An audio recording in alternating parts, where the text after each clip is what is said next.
Good day, class. For our next topic, we will discuss about statically indeterminate beams.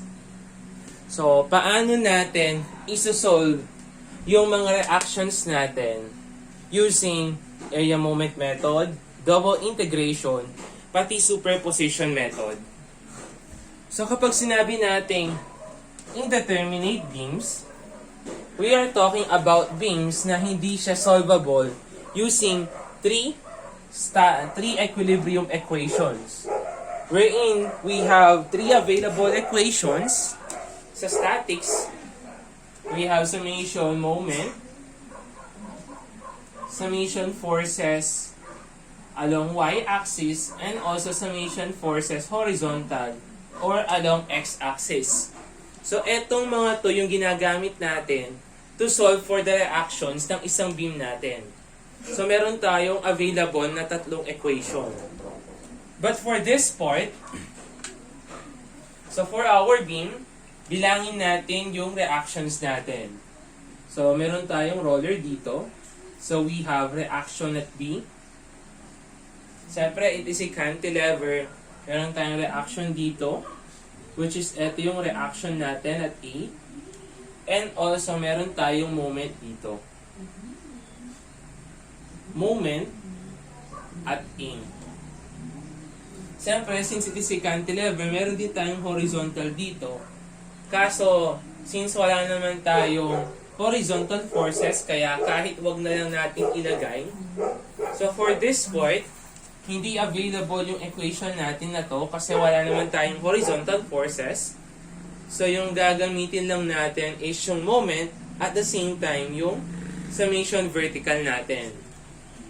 So, meron tayong tatlong unknowns, dalawang equations lang yung available natin. So, we need at least one equation para ma-solve natin yung mga unknowns natin. So, yung other way natin to solve for indeterminate beams, so unang gawin muna nating procedure is area moment.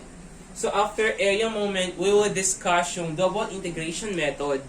After the double integration naman, yun namang superposition method natin. But for now, let's solve this indeterminate beam using area moment method. So for the area moment method, it is very important to know and to locate kung saan tayo dapat mag-moment center. So for this part, always take note na always kang mag-moment center kung saan maraming ma-eliminate. So for this part, let's take point A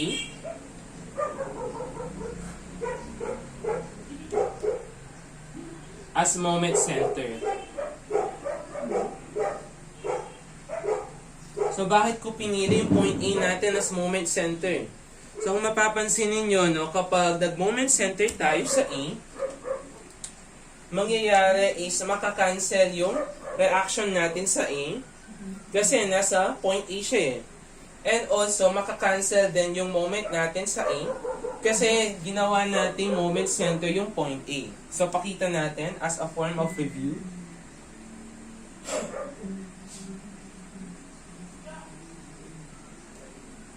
Ayan. So, dito tayo sa point A, magmo-moment center. Siyempre, lahat ng mga ordinates natin sa point A sila lahat. So, for this part, let's say muna itong upward force natin. Lahat ng upward force natin, always positive yan. So, we have the positive side, negative side. So, ito yung RB natin. Imo-moment natin siya sa A. So, we have RB multiplied by the moment arm of 5 meter. So, meron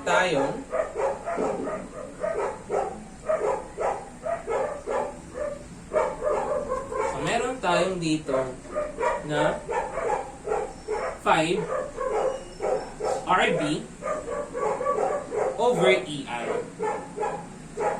So for the next part, for the 50 kilonewton, yung point A yung moment center natin.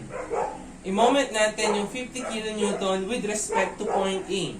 So meron tayong moment arm na 4 meter.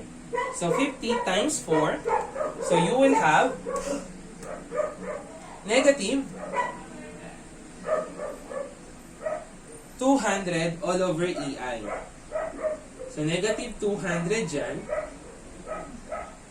Kasi nga, downward yung force natin. So always, no, kapag downward, laging negative yung coordinate natin sa moment diagram by parts.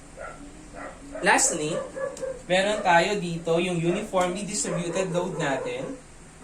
So, imo-moment natin siya with respect to point A. So, meron tayong 20 kN per meter multiplied by 3 multiplied by the moment arm of 1.5, you will have negative 90.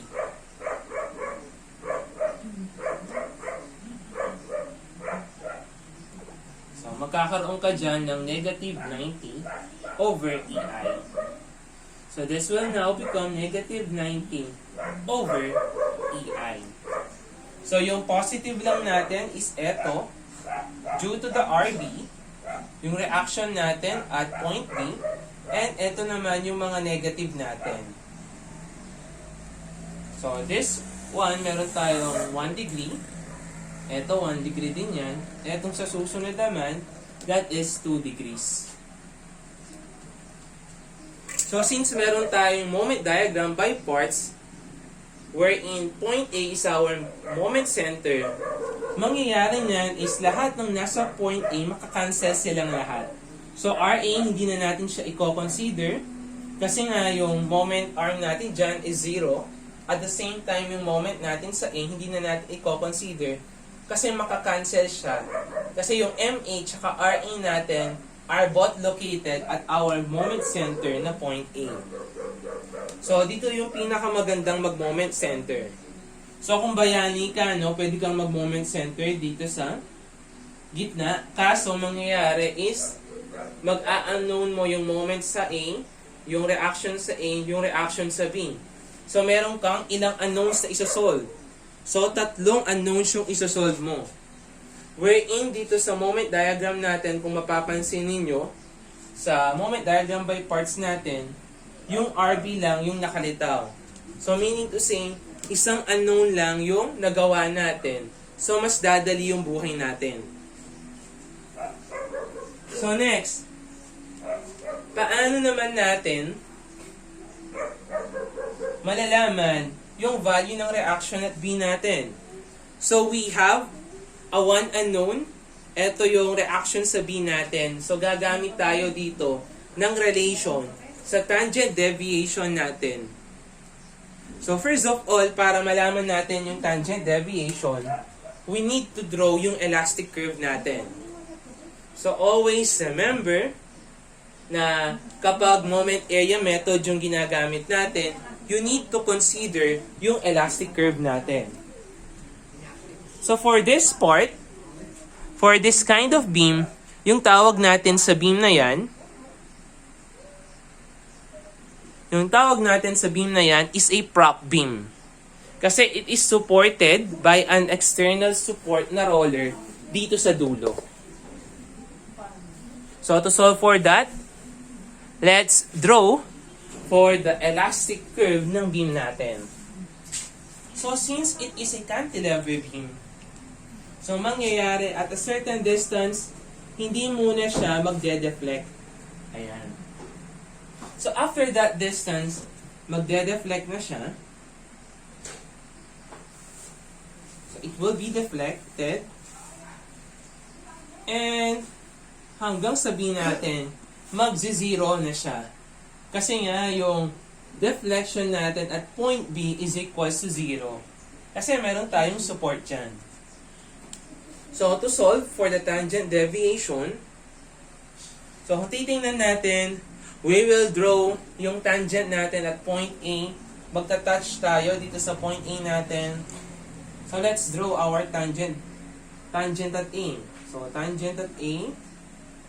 So, ito yung tangent natin sa A. Ayan. So, kung mapapansin ninyo, no, let's form a relation para ma-solve natin yung reaction at B natin. So, yung eto dito sa tangent deviation natin at B with respect to tangent at A, may mapapansin ninyo. Di ba nag-coincide yung point B natin with respect to the tangent at A? So, tingnan natin yan. Tangent deviation of B.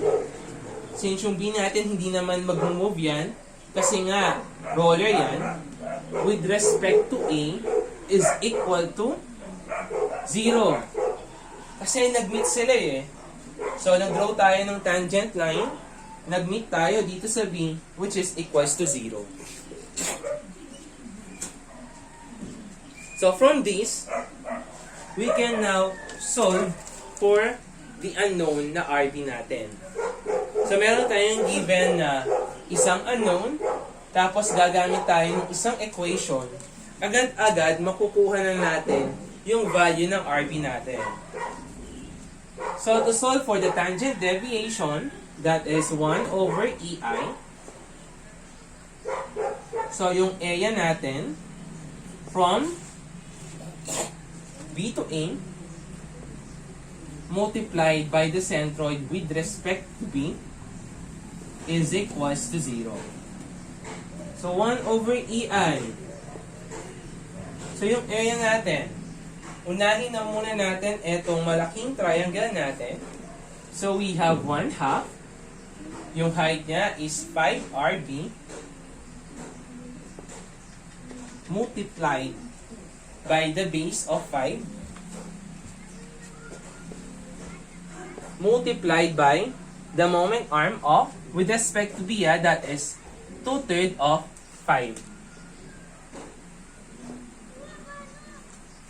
Minus etong maliit na triangle natin. So, we have 1/2. So, having a height of 200 multiplied by the base of 4. So, having a moment arm of, so 1 meter. 1 plus 2/3 of 4.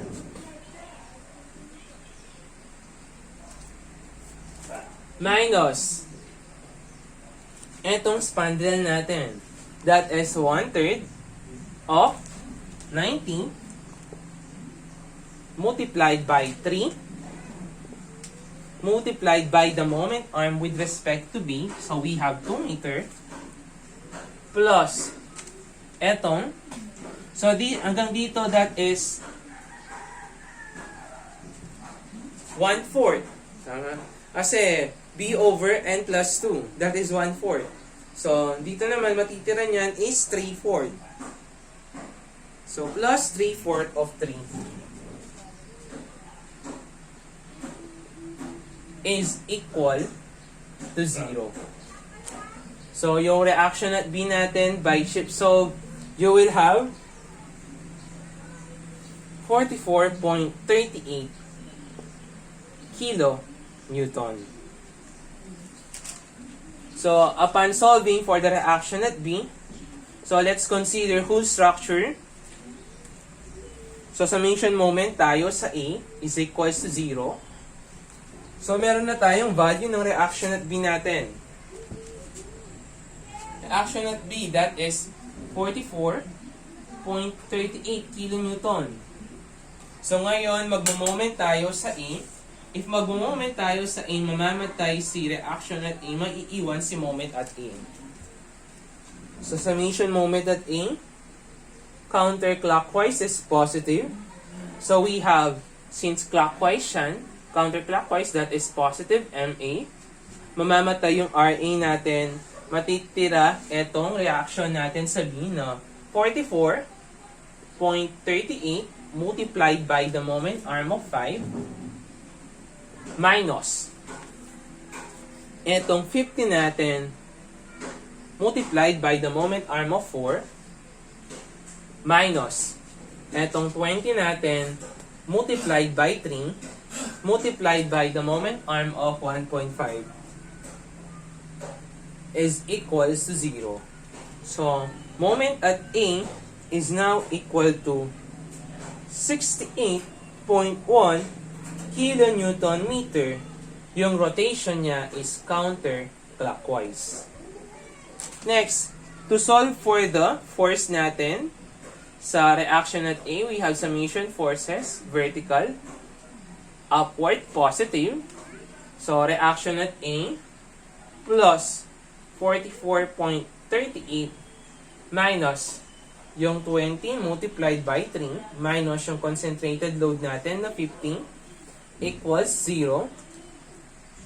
So, you will have a reaction at A which is equal to 65.62 kilonewton upward. So, for this part, no, meron tayong tatlong unknowns. So, nangyari is, ginamit natin yung summation moment. Ginamit natin yung summation forces vertical. Tapos, eto yung dalawang static equilibrium equations natin. Nangangailangan pa tayo ng isa. Kasi tatlo yung unknowns natin eh. Na kinuha naman natin dito using area moment method. So, ganun yung pagsasolve natin sa area moment method. Always consider a moment center na mamamatay lahat ng mga unknowns natin.